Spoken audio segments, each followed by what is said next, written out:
गोविंदो खड़े काके लागो पाए बलिहारी गुरु आपनो गोविंद दियो बताए। गुरु ब्रह्मा गुरु विष्णु गुरु देवो महेश्वर गुरु साक्षात परम ब्रह्म तस्मै श्री गुरुवे नमः। राधा रानी की जय। श्रीमद् भागवत पुराण 10वां स्कंद प्रथम अध्याय। पहला अध्याय। भगवान के द्वारा पृथ्वी को आश्वासन, वसुदेव देवकी का विवाह और कंस के द्वारा देवकी के 6 पुत्रों की हत्या। राजा परीक्षित ने पूछा, भगवान आपने चंद्र वंश और सूर्य वंश के विस्तार तथा दोनों वंशों के राजाओं का अत्यंत अद्भुत चरित्र वर्णन किया। भगवान के परम प्रेमी मुनिवर आपने स्वभाव से ही धर्म प्रेमी यदुवंश का भी विशद वर्णन किया। अब कृपा करके उसी वंश में अपने अंश श्री बलराम जी के साथ अवतीर्ण हुए भगवान श्री कृष्ण के परम पवित्र चरित्र भी हमें सुनाइए। भगवान श्री कृष्ण समस्त प्राणियों के जीवन दाता एवं सर्वात्मा हैं। उन्होंने यदुवंश में अवतार लेकर जो जो लीलाएं की उनका विस्तार से हम लोगों को श्रवण कराइए। जिनकी तृष्णा की प्यास सर्वदा के लिए बुझ चुकी है, वे जीवन मुक्त महापुरुष जिसका पूर्ण प्रेम से अतृप्त रहकर गान किया करते हैं, मुमुक्ष जनों के लिए जो भव रोग का रामबाण औषध हैं तथा विषयी लोगों के लिए भी उनके कान और मन को परम आहार देने वाला है। भगवान श्री कृष्ण के ऐसे सुंदर सुखद रसीले गुणानुवाद से पशुघाती अथवा आत्मघाती मनुष्य के अतिरिक्त और ऐसा कौन है जो विमुख हो जाए, उससे प्रीति न करे। श्री कृष्ण तो मेरे कुल देव ही हैं। जब कुरुक्षेत्र में महाभारत युद्ध हो रहा था और देवताओं को भी जीत लेने वाले भीष्म पितामह आदि अतिथियों से मेरे दादा पांडवों का युद्ध हो रहा था, उस समय कौरवों की सेना उनके लिए अपार समुद्र के समान थी, जिसमें भीष्म आदि वीर बड़े बड़े मच्छों को भी निगल जाने वाले तिमिंगिल मच्छों की भांति भय उत्पन्न कर रहे थे। परंतु मेरे स्वनाम धन्य पितामह भगवान श्री कृष्ण के चरण कमलों की नौका का आश्रय लेकर उस समुद्र को अनायास ही पार कर गए।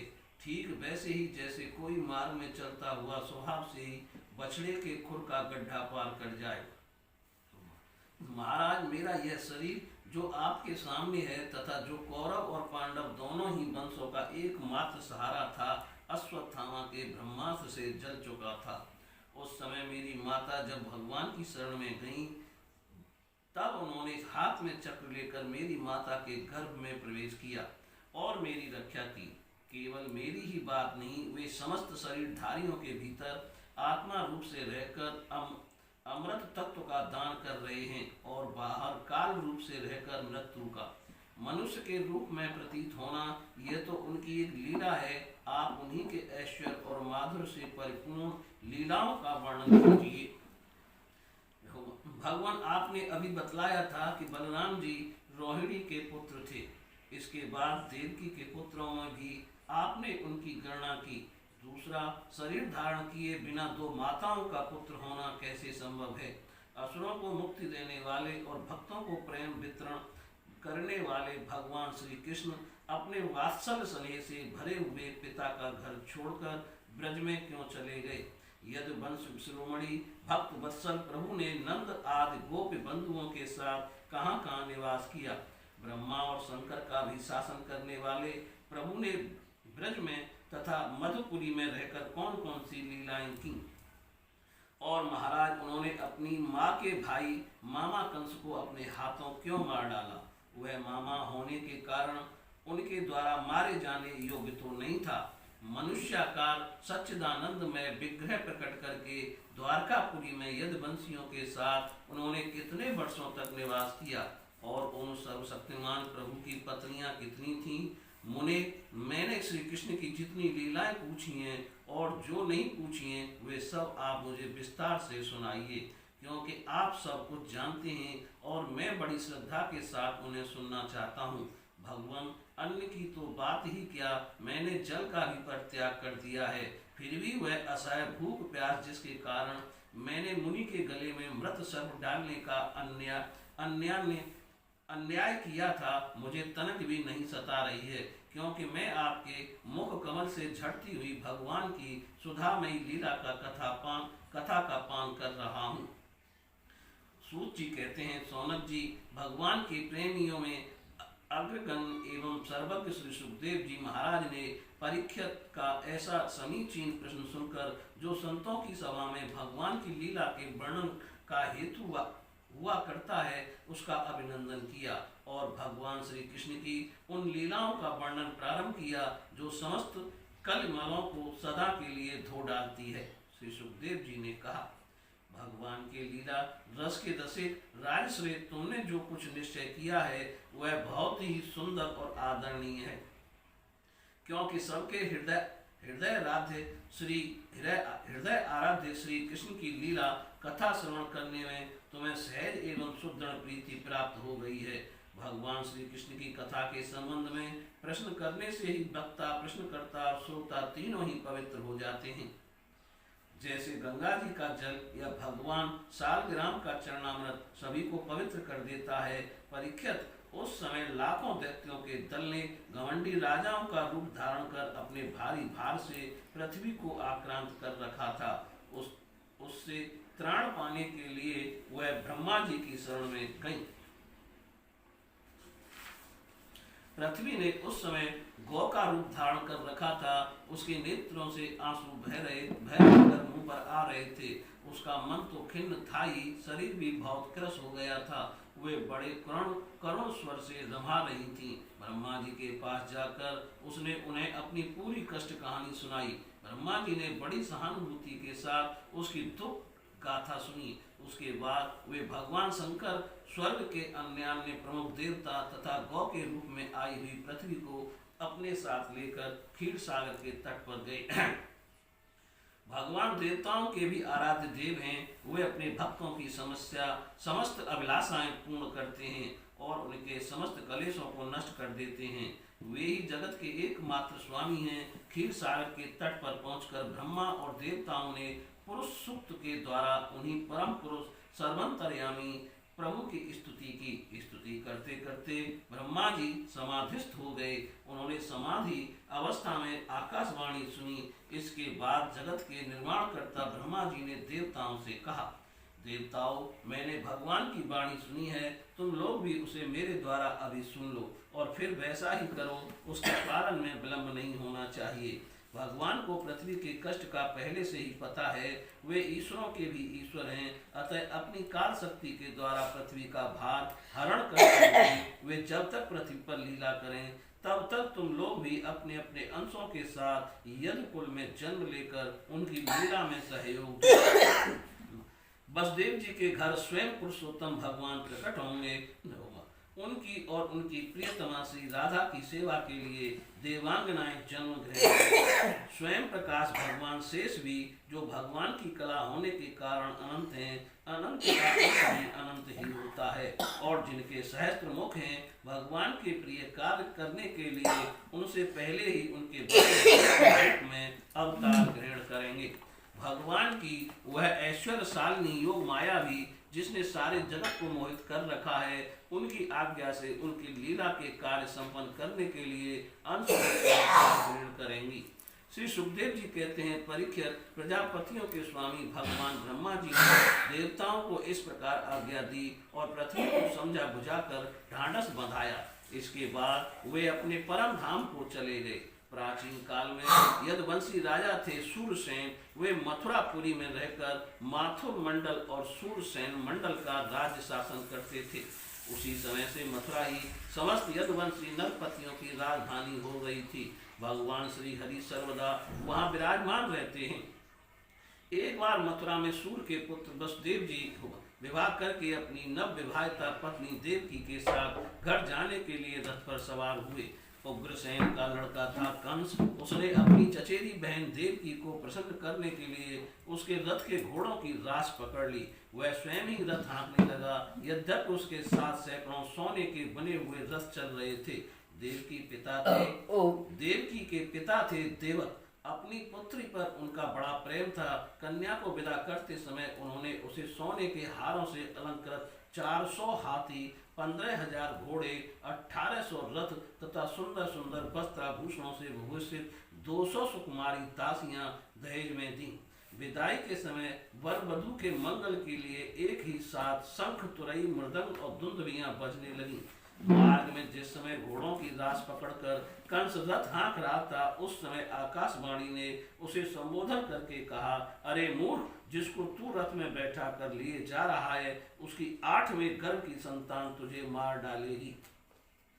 कंस बड़ा पापी था, उसकी दुष्टता की सीमा नहीं थी, वह भोज वंश का कलंक ही था। आकाशवाणी सुनते ही उसने तलवार खींच ली और अपनी बहन की चोटी पकड़कर उसे मारने के लिए तैयार हो गया।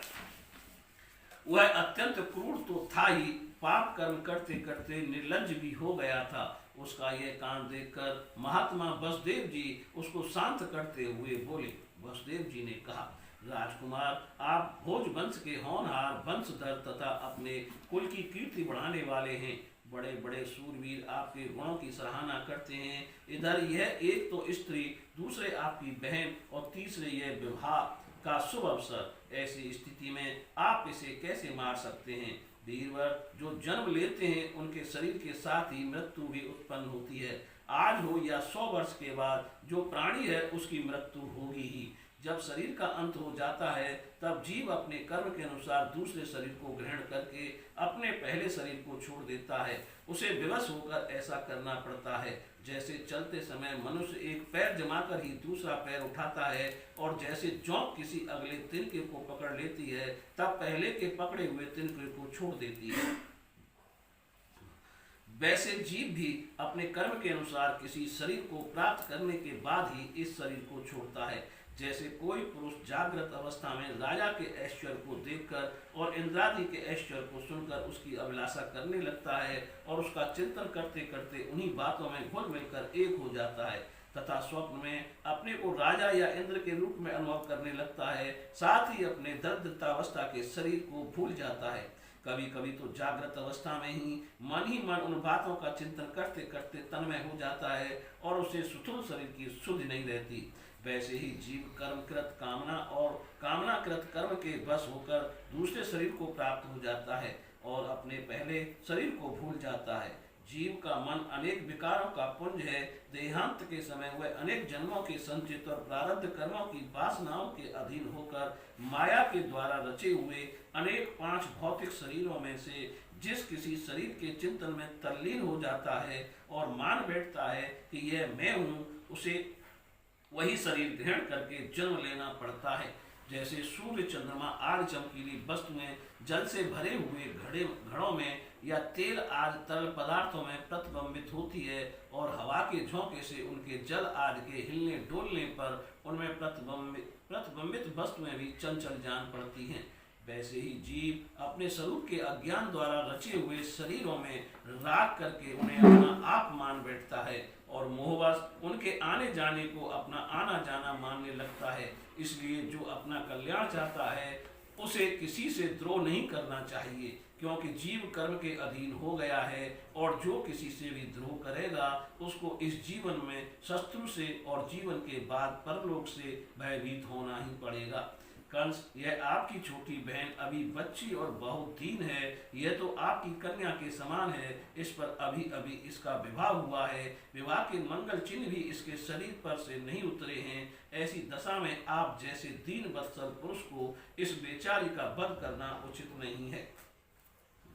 श्री सुखदेव जी कहते हैं, परीक्षित, इस प्रकार वसुदेव जी ने प्रशंसा आदि साम नीति और भय आदि भेद नीति से कंस को बहुत समझाया, परंतु वह क्रूर तो राक्षसों का अनुयायी हो रहा था, इसलिए उसने अपने घोर संकल्प को नहीं छोड़ा। वसुदेव जी ने कंस का विकट हठ देखकर यह विचार किया कि किसी प्रकार यह समय तो टाल ही देना चाहिए। तब वे एक निश्चय पर पहुंचे।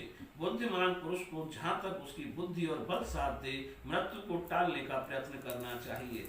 प्रयत्न करने पर भी वह टल ना सके तो फिर प्रयत्न करने वाले को कोई दोष नहीं रहता। इसलिए इस मृत्यु रूप कंस को अपने पुत्र दे देने की प्रतिज्ञा करके मैं देवकी को बचा लूं। यदि मेरे लड़के होंगे और तब तक यह कंस स्वयं नहीं मर जाएगा, तब तक क्या होगा? संभव है उल्टा ही हो, मेरा लड़का ही इसे मार डाले, क्योंकि विधाता के विधान का पार पाना बहुत कठिन है। मृत्यु सामने आकर भी टल जाती है और टली हुई भी लौट आती है। जिस समय वन में आग लगती है उस समय कौन सी लकड़ी जले और कौन सी जले, दूर की जल जाए और पास की बची रहे। इन सब बातों में अदृष्ट के सिवा और कोई कारण नहीं होता। वैसे ही किस प्राणी का कौन सा शरीर बना रहेगा और किस हेतु से कौन सा शरीर नष्ट हो जाएगा, इस बात का पता लगा लेना बहुत ही कठिन है। अपनी बुद्धि के अनुसार ऐसा निश्चय करके वसुदेव जी ने भाव सम्मान के साथ पापी कंस की बड़ी प्रशंसा की। परीक्षित कंस बड़ा क्रूर और निर्लज्ज था, अतः ऐसा करते समय वसुदेव जी के मन में बड़ी पीड़ा भी हो रही थी। फिर भी उन्होंने ऊपर से अपने मुख कमल को प्रफुल्लित करके हंसते हुए कहा, सो इसके पुत्र मैं आपको लाकर सौंप दूंगा। श्री सुखदेव जी कहते हैं, परीक्षित कंस जानता था कि वसुदेव जी के वचन झूठे नहीं होते और उन्होंने जो कुछ कहा है वह युक्ति संगत भी है, इसलिए उसने अपनी बहन देवकी को मारने का विचार छोड़ दिया। इससे वसुदेव जी बहुत प्रसन्न हुए और उसकी प्रशंसा करके अपने घर चले आए। देवकी बड़ी सती साध्वी थी, सारे देवता उसके शरीर में निवास करते थे। समय आने पर देवकी के गर्भ से प्रतिवर्ष एक एक करके 8 पुत्र तथा 1 कन्या उत्पन्न हुई।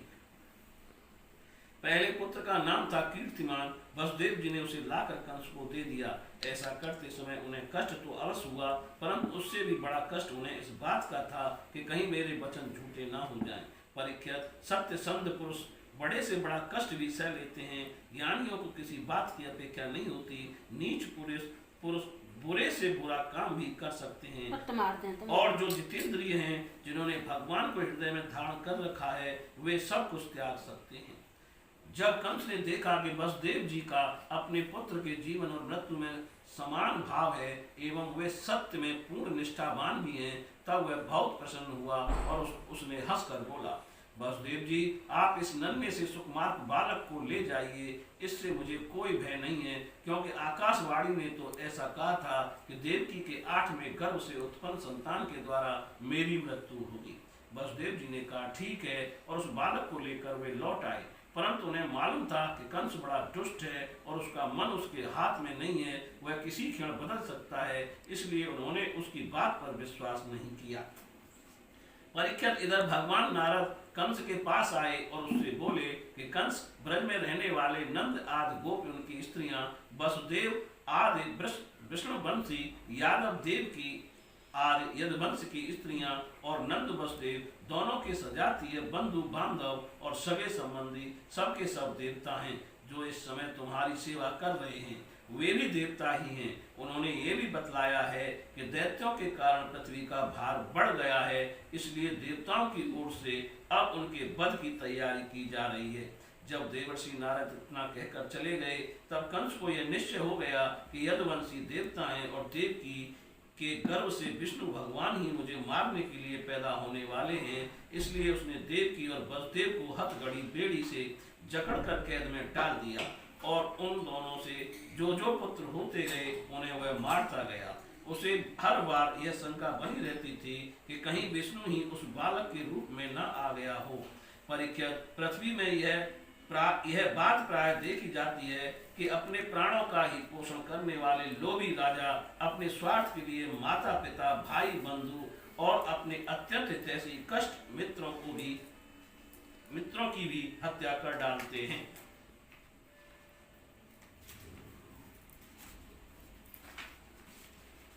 कंस जानता था कि मैं पहले काल नेम असुर था और विष्णु ने मुझे मार डाला था, इससे उसने यदुवंशियों से घोर विरोध ठान लिया। कंस बड़ा बलवान था, उसने यदु भोज और अंधक वंश के अधिनायक अपने पिता उग्रसेन को कैद कर लिया और सूरसेन देश का राज्य वह स्वयं करने लगा। बोलिए श्री कृष्ण भगवान की जय। 10वां स्कंद, दूसरा अध्याय, भगवान का गर्भ प्रवेश और देवताओं द्वारा गर्भ स्तुति। श्री सुखदेव जी कहते हैं, परीक्षित, कंस एक तो स्वयं बड़ा बली था और दूसरे मगध नरेश जरासंध की उसे बहुत बड़ी सहायता प्राप्त थी। तीसरे उसके साथी थे प्रलंबासुर, बकासुर, चाणूर, तृणावर्त, अघासुर, मुष्टिक, अरिष्टासुर, द्विविद, पूतना, केसी और धेनु तथा बाणासुर और भौमासुर आदि बहुत से दैत्य राजा उसके सहायक थे। इनको साथ लेकर वह यदुवंशियों को नष्ट करने लगा। वे लोग भयभीत होकर कुरु, पंचाल, केकय, साल्व, विदर्भ, निषद, विदेह और कौशल आदि देशों में जा बसे।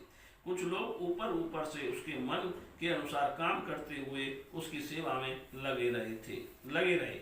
जब कंस ने एक एक करके देवकी के 6 बालक मार डाले, तब देवकी के 7वें गर्भ में भगवान के अंश स्वरूप श्री शेष जी, जिन्हें अनंत भी कहते हैं, पधारे। आनंद स्वरूप शेष जी के गर्भ में आने के कारण देवकी को स्वाभाविक ही हर्ष हुआ, परंतु कंस शायद इसे भी मार डाले, इस भय से उनका शोक भी बढ़ गया। विश्वात्मा भगवान ने देखा कि मुझे ही अपना स्वामी और सर्वस्व मानने वाले यदुवंशी कंस के द्वारा बहुत ही सताए जा रहे हैं। तब उन्होंने अपनी योग माया को यह आदेश दिया, देवी कल्याणी, तुम ब्रज में जाओ। वह प्रदेश ग्वालों और गौ से सुशोभित है। वहाँ नंद बाबा के गोकुल में वसुदेव की पत्नी रोहिणी निवास करती है। उनकी और भी पत्नियां कंस ने से डरकर गुप्त स्थानों में रह रही हैं। इस समय मेरा वह अंश, जिसे शेष कहते हैं, देवकी के उदर में गर्भ रूप से स्थित है। उसे वहां से निकालकर तुम रोहिणी के पेट में रख दो। कल्याणी, अब मैं अपने समस्त ज्ञान बल आदि अंशों के साथ देवकी का पुत्र बनूंगा और तुम नंद बाबा की पत्नी यशोदा के गर्भ से जन्म लेना। तुम लोगों को मुंह मांगे वरदान देने में समर्थ होंगी। मनुष्य तुम्हें अपनी समस्त अभिलाषाओं को पूर्ण करने वाली जानकर धूप, दीप, नैवेद्य एवं अन्य प्रकार की सामग्री से तुम्हारी पूजा करेंगे।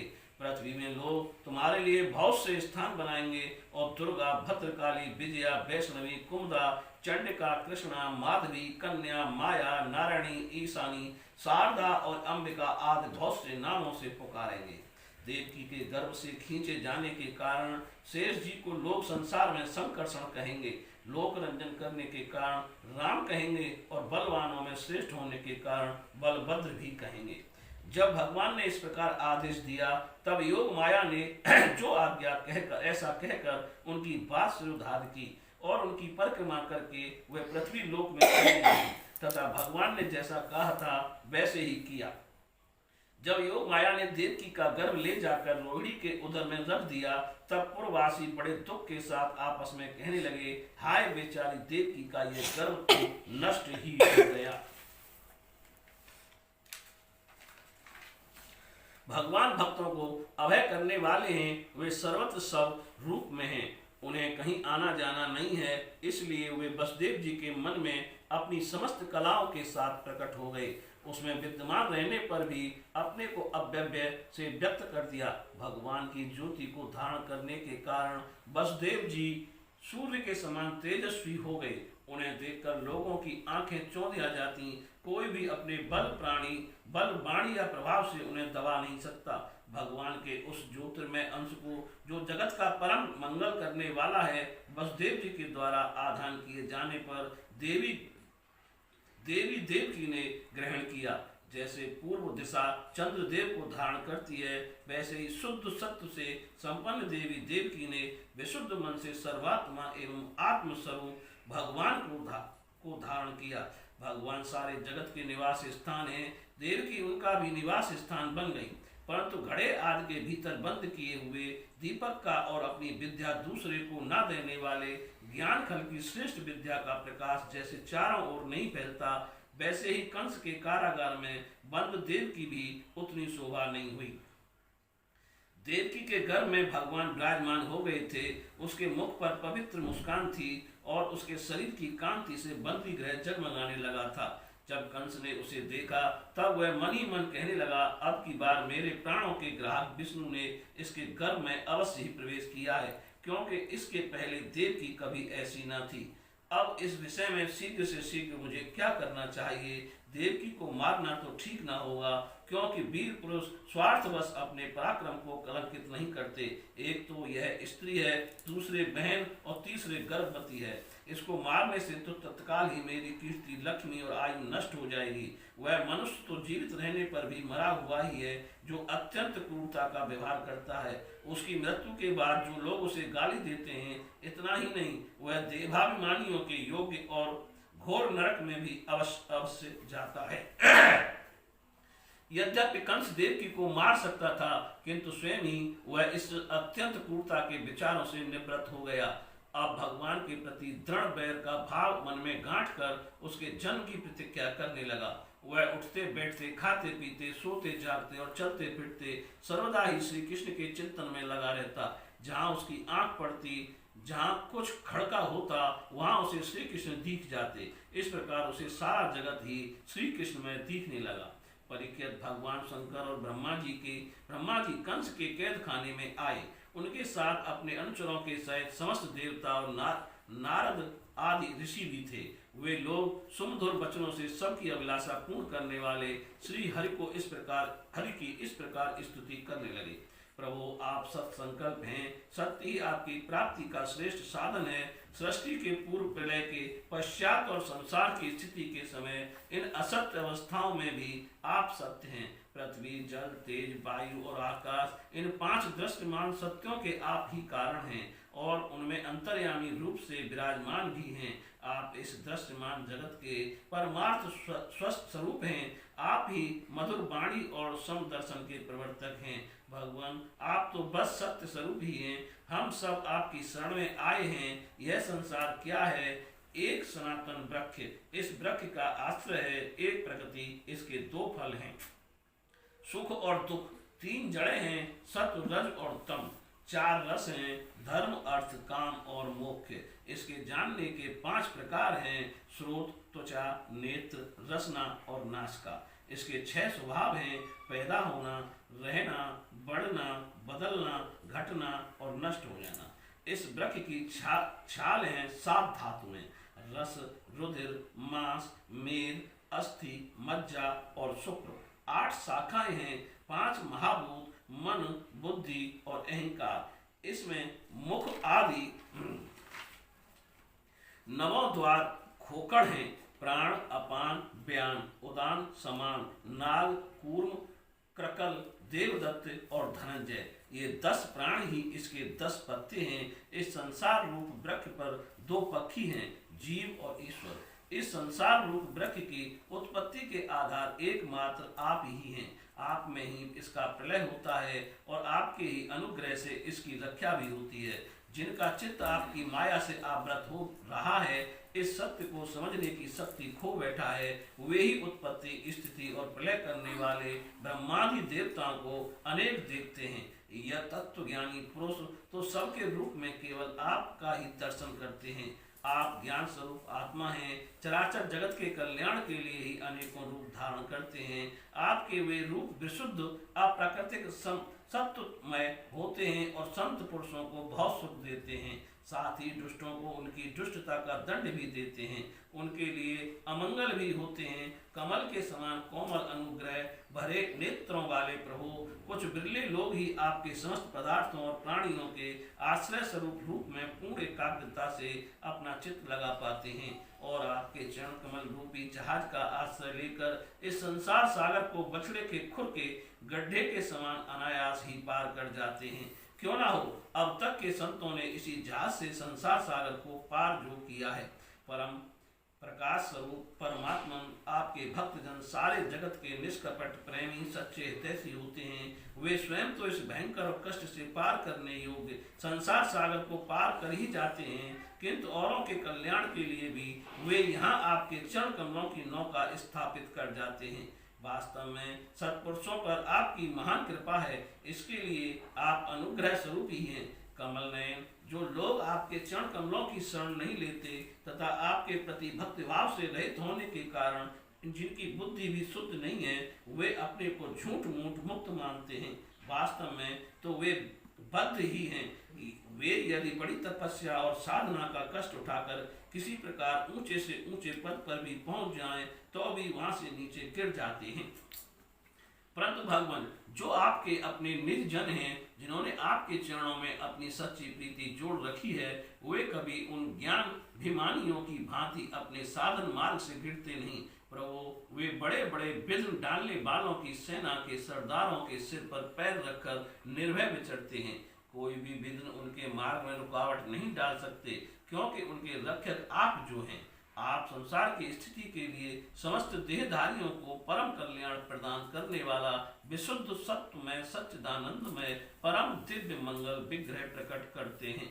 उस रूप के प्रकट होने से ही आपके भक्त वेद कर्म कांड अष्टांग योग तपस्या और समाधि के द्वारा आपकी आराधना करते हैं। बिना किसी आश्रय के वे किसकी आराधना करेंगे?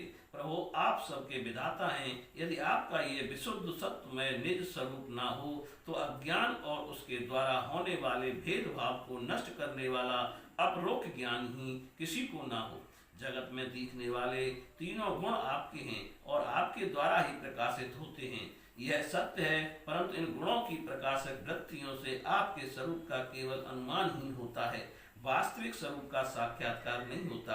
आपके स्वरूप का साक्षात्कार तो आपके इस विशुद्ध सत्वमय स्वरूप की सेवा करने पर आपकी कृपा से ही होता है। भगवान मन और वेद वाणी के द्वारा केवल आपके स्वरूप का अनुमान मात्र होता है, क्योंकि आप उनके द्वारा दृश्य नहीं उनके साथी हैं। इसलिए आपके गुण जन्म और कर्म आदि के द्वारा आपके नाम और रूप का निरूपण नहीं किया जा सकता। फिर भी प्रभु आपके भक्त जन उपासना आदि क्रिया योगों के द्वारा आपका साक्षात्कार तो करते ही हैं। जो पुरुष आपके मंगल में नामों और रूपों का श्रवण कीर्तन स्मरण और ध्यान करता है, और यह पृथ्वी तो आपका चरण कमल ही है। आपके अवतार से इसका भार दूर हो गया। धन्य है प्रभु, हमारे लिए ये बड़े सौभाग्य की बात है कि हम लोग आपके सुंदर सुंदर चिन्हों से युक्त चरण कमलों के द्वारा विभूषित पृथ्वी को देखेंगे और स्वर्ग लोक को भी आपकी कृपा से कृतार्थ देखेंगे। प्रभु आप अजन्मा हैं। यदि आपके जन्म के कारण संबंध में हम कोई तर्क ना करें तो यही कह सकते हैं कि यह आपका एक लीला विनोद है। ऐसा कहने का कारण यह है कि आप तो द्वैत के लेस से रहित सर्वाष्ठान स्वरूप हैं और इस जगत की उत्पत्ति स्थिति तथा प्रलय अज्ञान के द्वारा आप में आरोपित हैं। प्रभु आपने जैसे अनेकों बार मत्स्य हैग्रीव कश्यप नरसिंह बारा हंस राम परशुराम और वामन अवतार धारण करके हम लोगों की और तीनों लोगों की रक्षा की है, वैसे ही आप इस बार भी पृथ्वी का भार ग्रहण कीजिए भार हरण कीजिए। यदुनंदन हम आपके चरणों में वंदना करते हैं। देवकी जी को संबोधित करके माता जी, ये बड़े सौभाग्य की बात है कि आपकी कोख में हम सबका कल्याण करने के लिए स्वयं भगवान पुरुषोत्तम अपने ज्ञान बल आदि अंशों के साथ पधारे हैं। अब आप कंस से तनक भी मत डरिए, अब तो वह कुछ ही दिनों का मेहमान है। आपका पुत्र यदुवंश की रक्षा करेगा। श्री सुखदेव जी कहते हैं, परीक्षित ब्रह्मादि देवताओं ने इस प्रकार भगवान की स्तुति की। उनका रूप यह है, इस प्रकार निश्चित रूप से तो कहा नहीं जा सकता। सब अपनी अपनी मति के अनुसार उसका निरूपण करते हैं। इसके बाद ब्रह्मा और शंकर जी को आगे करके देवगण स्वर्ग में चले गए। बोलिए श्री कृष्ण भगवान की जय। स्कंद तीसरा अध्याय, भगवान श्री कृष्ण का प्राकट्य। श्री सुखदेव जी कहते हैं, परीक्षित अब समस्त शुभ गुणों से युक्त बहुत सुहावना समय आया। रोहिणी नक्षत्र था। आकाश के सभी नक्षत्र ग्रह और तारे शांत सौम्य हो रहे थे। दिशाएं स्वच्छ प्रसन्न थीं। निर्मल आकाश में तारे जगमगा रहे थे। पृथ्वी के बड़े बड़े नगर, छोटे छोटे गांव, अहीरों की बस्तियां और हीरे आदि की खानें मंगलमय हो रही थी। नदियों का जल निर्मल हो गया था। रात्रि के समय भी सरोवर में कमल खिल रहे थे। वन में वृक्षों की पंक्तियां रंग बिरंगे पुष्पों के गुच्छों से लद गई थीं। कहीं पक्षी चहक रहे थे तो कहीं भौरे गुनगुना रहे थे। उस समय परम पवित्र और शीतल मंद सुगंध वायु अपने स्पर्श से लोगों को सुखदान करती हुई बह रही थी। ब्राह्मणों के अग्निहोत्र की कभी न बुझने वाली अग्नियां जो कंस के अत्याचार से बुझ गई थीं, वे इस समय अपने आप जल उठी। संत पुरुष पहले से ही चाहते थे कि असुरों की बढ़ती न होने पाए, अब उनका मन सहसा प्रसन्नता से भर गया। जिस समय भगवान के आविर्भाव का अवसर आया, स्वर्ग में देवताओं की धुंधुमियां अपने आप बज उठी। किन्नर और गंधर्व मधुर स्वर में गाने लगे तथा सिद्ध और चारण भगवान के मंगलमय गुणों की स्तुति करने लगे। विद्याधरियां अप्सराओं के साथ नाचने लगी। बड़े बड़े देवता और ऋषि मुनि आनंद से भरकर पुष्पों की वर्षा करने लगे। जल से भरे हुए बादल समुद्र के पास जाकर धीरे धीरे गर्जना करने लगे। जन्म मृत्यु के चक्र से छुड़ाने वाले जनार्दन के अवतार का समय था। निशीथ चारों ओर अंधकार का साम्राज्य था। उसी समय सबके हृदय में विराजमान भगवान विष्णु देव रूपनी देवकी के गर्भ से प्रकट हुए। जैसे पूर्व दिशा में 16 कलाओं से पूर्ण चंद्रमा का उदय हो गया हो। वसुदेव जी ने देखा, उनके सामने एक अद्भुत बालक है। उसके नेत्र कमल के समान कोमल और विशाल हैं। 4 सुंदर हाथों में शंख, गदा, चक्र और कमल लिए हुए हैं। वृक्ष स्थल पर श्रीवत्स का चिन्ह अत्यंत सुंदर स्वर्णमयी रेखा है। गले में कौस्तुभ मणि झिलमिला रही है। वर्षाकालीन मेघ के समान परम सुंदर श्यामल शरीर पर मनोहर पीतांबर फहरा रहा है। बहुमूल्य वैदुर्य मणि के क्रीट और कुंडल की कांति से सुंदर सुंदर घुंघराले बाल सूर्य की किरणों के समान चमक रहे हैं। कमर में चमचमाती करदनी की लड़ियां लटक रही हैं। बाहों में बाजू बंद और कलाइयों में कंकण शोभायमान हो रहे हैं। इन सब आभूषणों से सुशोभित बालक के अंग अंग से अनोखी छटा छिटक रही है। जब वसुदेव जी ने देखा कि मेरे पुत्र के रूप में तो स्वयं भगवान ही आए हैं, तब पहले तो उन्हें असीम आश्चर्य हुआ, फिर आनंद से उनकी आंखें खिल उठी। उनका रोम रोम परमानंद में मग्न हो गया। श्री कृष्ण का जन्मोत्सव मनाने की उतावली में उन्होंने उसी समय ब्राह्मणों के लिए 10,000 गायों का संकल्प कर दिया। परीक्षित भगवान श्री कृष्ण अपनी अंग कांति से सूत का ग्रह को जगमगा रहे थे। उस समय वसुदेव जी को यह निश्चय हो गया कि यह तो परम पुरुष परमात्मा ही हैं। तब भगवान का प्रभाव जान लेने से उनका सारा भय जाता रहा। अपनी बुद्धि स्थिर करके उन्होंने भगवान के चरणों में अपना सिर झुका दिया और फिर हाथ जोड़कर वे उनकी स्तुति करने लगे। वसुदेव जी ने कहा, मैं समझ गया कि आप प्रकृति से अतीत साक्षात पुरुषोत्तम हैं। आपका स्वरूप है केवल अनुभव और केवल आनंद। आप समस्त बुद्धियों के एकमात्र साक्षी हैं। आप ही सर्व के आदि में अपनी प्रकृति से इस त्रिगुणमय जगत की सृष्टि करते हैं। फिर उसमें प्रविष्ट न होने पर भी आप प्रविष्टि के समान जान पड़ते हैं। जैसे जब तक महत्त्व का आदि कारण तत्व पृथक पृथक रहते हैं, तब तक उनकी शक्ति भी पृथक पृथक होती है। जब वे इंद्रादि 16 विकारों के साथ मिलते हैं, तभी इस ब्रह्मांड की रचना करते हैं और इसे उत्पन्न करके इसी में अनुप्रविष्टि से जान पड़ते हैं। परंतु सच्ची बात तो यह है कि वे किसी भी पदार्थ में प्रवेश नहीं करते। ऐसा होने का कारण यह है कि उनसे बनी हुई जो भी वस्तु है, उसमें वे पहले से ही विद्यमान रहते हैं। ठीक वैसे ही बुद्धि के द्वारा केवल गुणों के लक्षणों का ही अनुमान किया जाता है और इंद्रियों के द्वारा केवल गुण में विषयों का ही ग्रहण होता है। यद्यपि आप उनमें रहते हैं, फिर भी उन गुणों के ग्रहण से आपका ग्रहण नहीं होता। इसका कारण यह है कि आप सब कुछ हैं, सबके अंतर्यामी हैं और परमार्थ सत्य आत्मस्वरूप हैं। गुणों का आवरण आपको ढक नहीं सकता, इसलिए आप में न बाहर है न भीतर। फिर आप किसमें प्रवेश करेंगे? इसलिए प्रवेश न करने पर भी आप प्रवेश किए हुए के समान दिखते हैं। जो अपने इन 10 गुणों को अपने से पृथक मानकर सत्य समझता है, वह अज्ञानी है, क्योंकि विचार करने पर यह देह गेह आदि पदार्थ उल्लास के सिवा और कुछ नहीं सिद्ध होते। विचार के द्वारा जिस वस्तु का अस्तित्व सिद्ध नहीं होता, बल्कि जो बाधित हो जाती है, उसको सत्य मानने वाला पुरुष बुद्धिमान कैसे हो सकता है? प्रभु कहते हैं कि आप स्वयं समस्त क्रियाओं, गुणों और विकारों से रहित हैं, फिर भी इस जगत की सृष्टि, स्थिति और प्रलय आपसे ही होते हैं।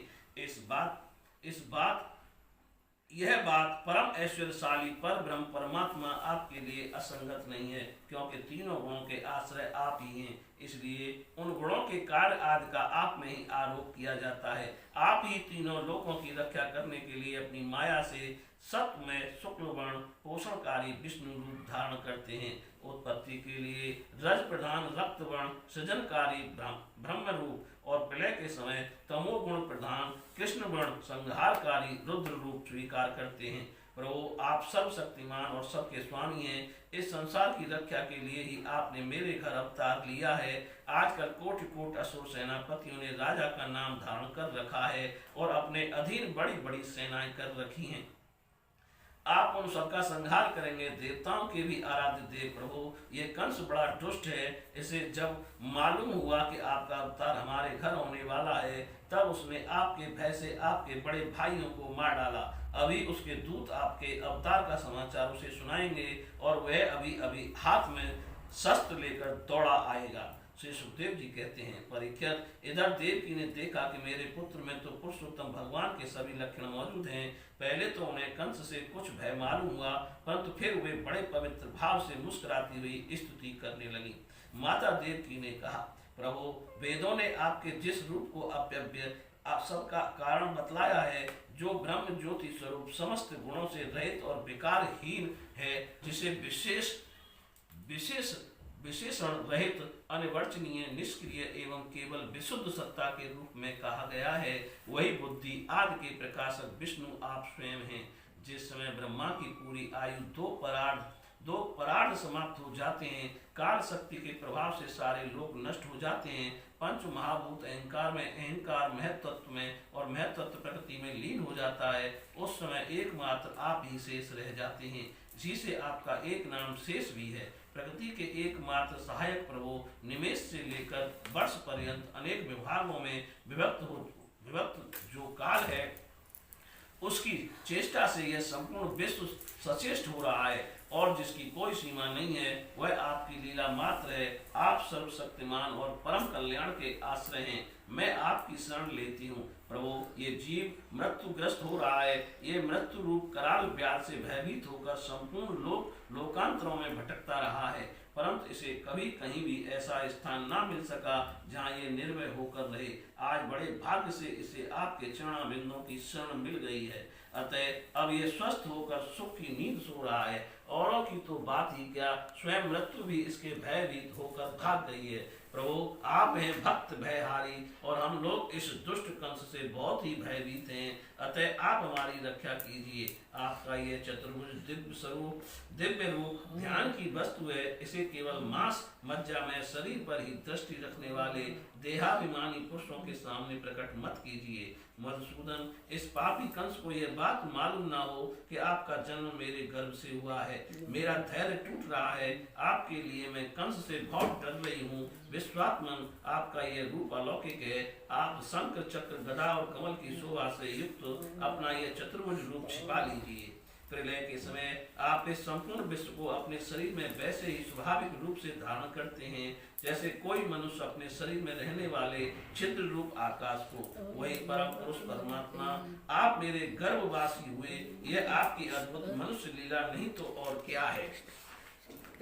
श्री भगवान ने कहा, देव स्वामी मनु मनवंतर में जब तुम्हारा पहला जन्म हुआ था, उस समय तुम्हारा नाम था प्रश्नि और मैं वसुदेव सुतमा नाम के प्रजापति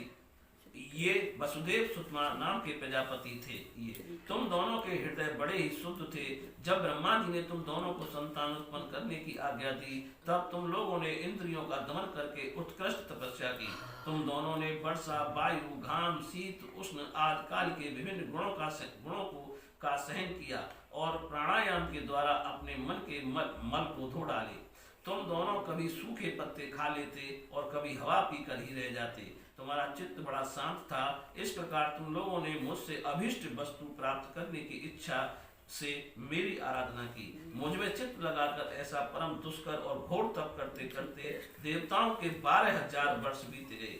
पुण्यमयी देवी, उस समय मैं तुम दोनों पर प्रसन्न हुआ, क्योंकि तुम दोनों ने तपस्या, श्रद्धा और प्रेममयी भक्ति से अपने हृदय में नित्य निरंतर मेरी भावना की थी। उस समय तुम दोनों की अभिलाषा पूर्ण करने के लिए वर देने वालों का राजा मैं इसी रूप से तुम्हारे सामने प्रकट हुआ।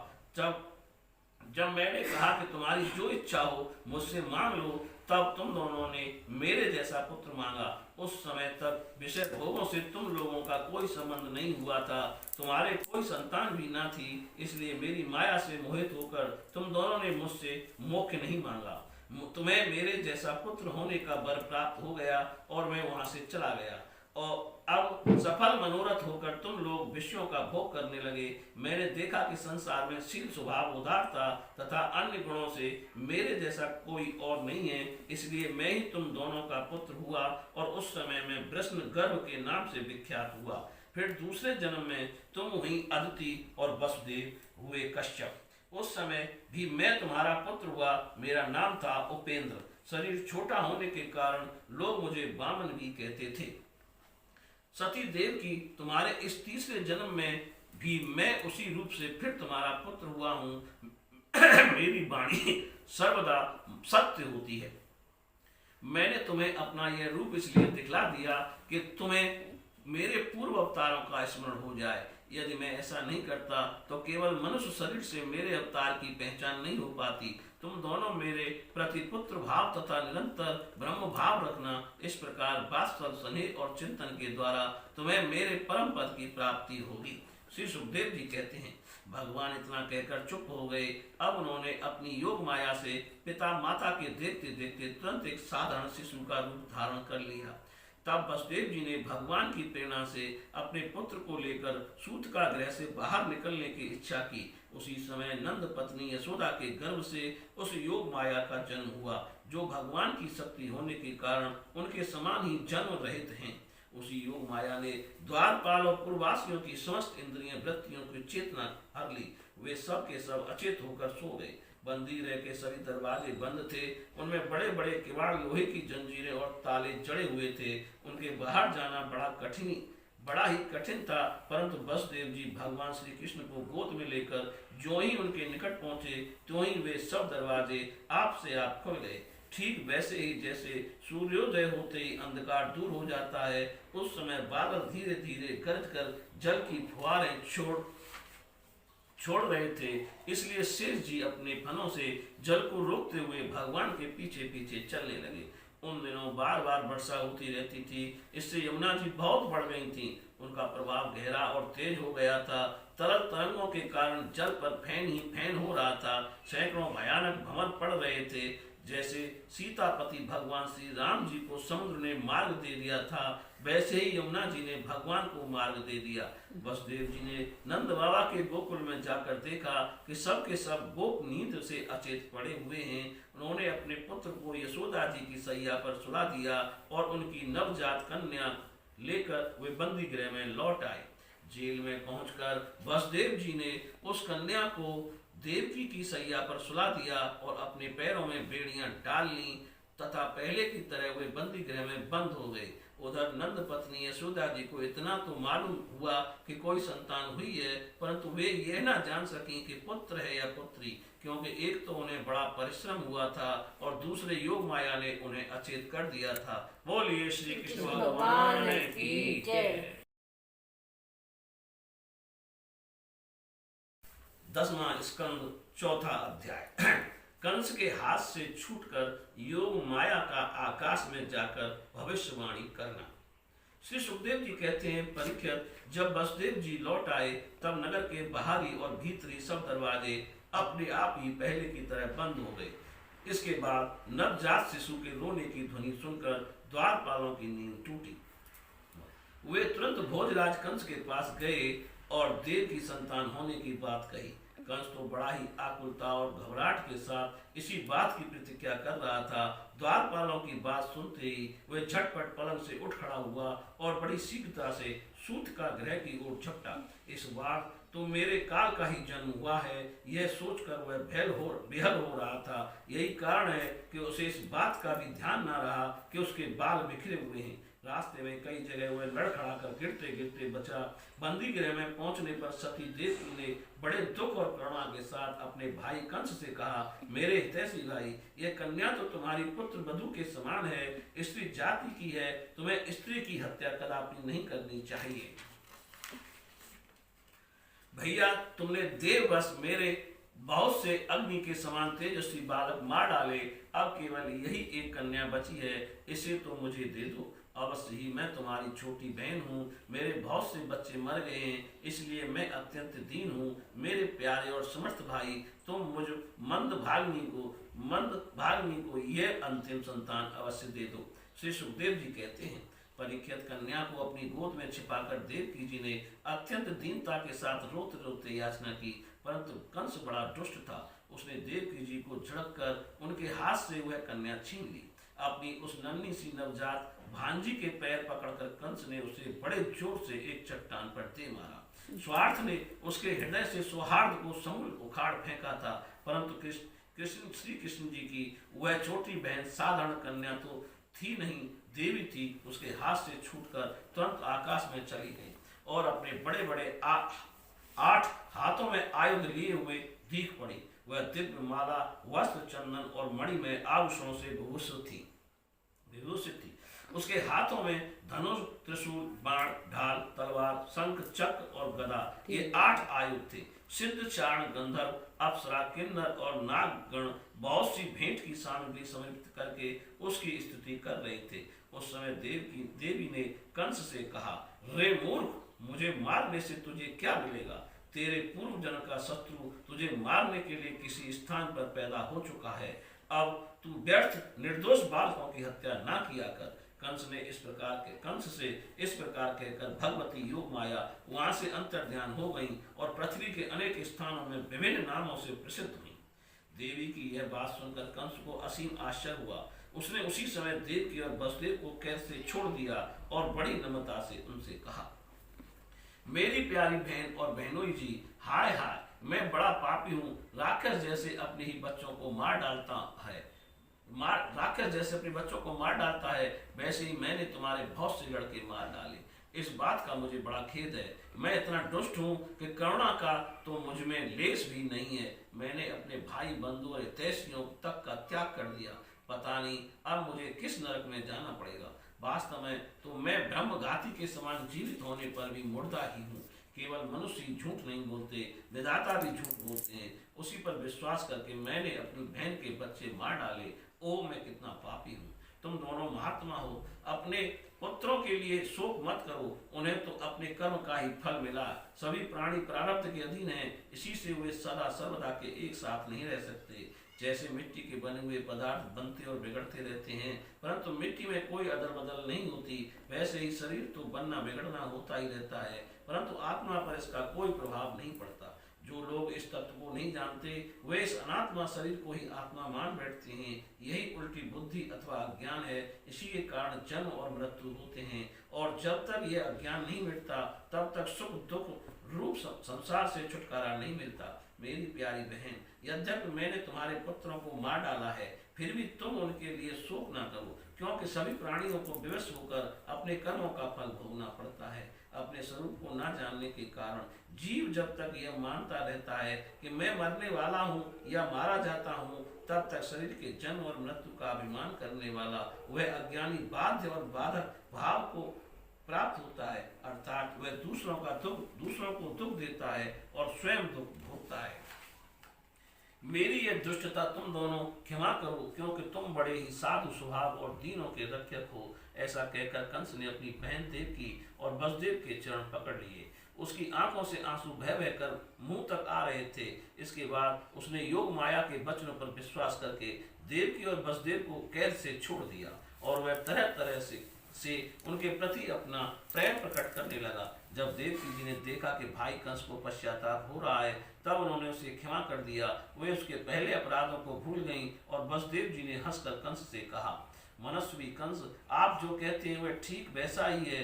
जीव अज्ञान के कारण ही शरीर आदि को मैं मान बैठता है, इसी से अपने पराय का भेद हो जाता है, और ये भेद दृष्टि हो जाने पर तो वे शोक, हर्ष, भय, द्वेष, लोभ और और मोह मद से अंधे हो जाते हैं, फिर तो उन्हें इस बात का पता ही नहीं रहता कि सबके प्रेरक भगवान ही एक भाव से दूसरे भाव का, एक वस्तु से दूसरी वस्तु का नाश करा रहे हैं।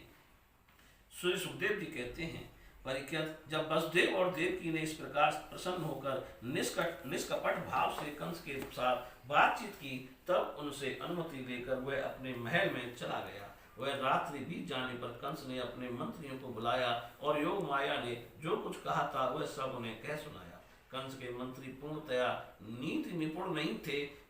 दैत्य होने के कारण स्वभाव से ही वे देवताओं के प्रति शत्रुता का भाव रखते थे।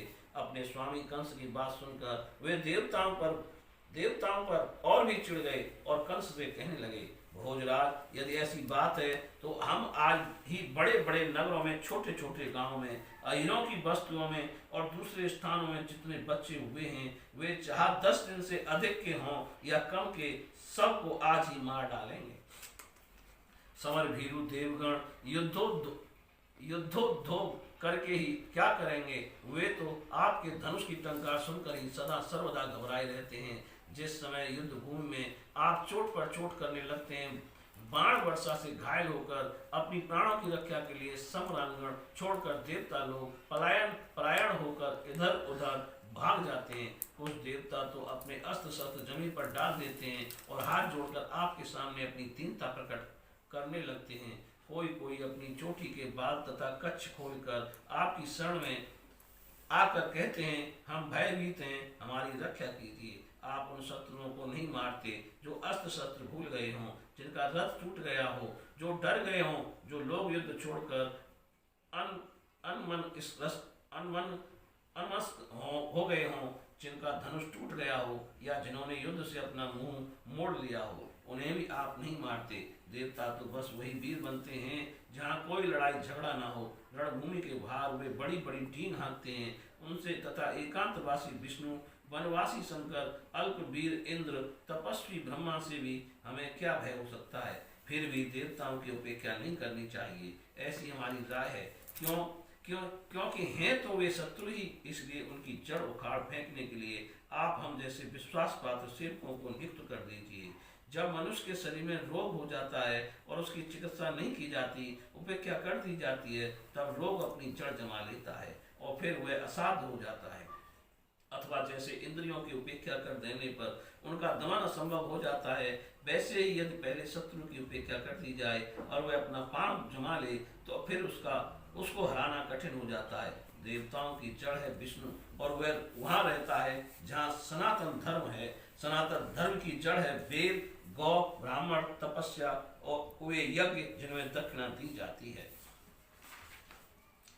इसलिए भोजराज, हम लोग वेदवाणी, ब्राह्मण, तपस्वी, याज्ञिक और यज्ञ के लिए घी आदि भविष्य पदार्थ देने वाली गायों का पूर्ण रूप से नाश कर डालेंगे। ब्राह्मण, गौ, वेद, तपस्या, सत्य, इंद्रिय दमन, मनोनिग्रह, श्रद्धा, दया, तितिक्षा और यज्ञ विष्णु के शरीर हैं। वह विष्णु ही सारे देवताओं का स्वामी तथा असुरों का प्रधान द्वेषी है, परंतु वह किसी गुफा में छिपा रहता है। महादेव, ब्रह्मा और सारे देवताओं की जड़ वही है। उसको मार डालने का उपाय यह है कि ऋषियों को मार डाला जाए। श्री सुखदेव जी कहते हैं, परीक्षित, एक तो कंस की बुद्धि स्वयं ही बिगड़ी हुई थी, फिर उसे मंत्री ऐसे मिले थे जो उससे भी बढ़कर दुष्ट थे। इस प्रकार उनसे सलाह करके काल के फंदे से फंसे हुए असुर कंस ने यही ठीक समझा कि ब्राह्मणों को ही मार डाला जाए। उसने हिंसा प्रेमी राक्षसों को संत पुरुषों की हिंसा करने का आदेश दे दिया। वे इच्छानुसार रूप धारण कर सकते थे। जब वे इधर उधर चले गए, तब कंस ने अपने महल में प्रवेश किया। उन असुरों की प्रकृति भी रजोगुणी तमोगुणी के कारण उनका चित्त उचित और अनुचित के विवेक से रहित हो गया था। उनके सिर पर मौत नाच रही थी। यही कारण है कि उन्होंने संतों से द्वेष किया। परीक्षित, जो लोग इस महान संत पुरुषों का अनादर करते हैं, उनका वह कुकर्म उनकी आयु, लक्ष्मी, कीर्ति, धर्म, लोक परलोक, विषय भोग और सबके सब कल्याण के साधनों को नष्ट कर देता है। बोलिए श्री कृष्ण भगवान की जय।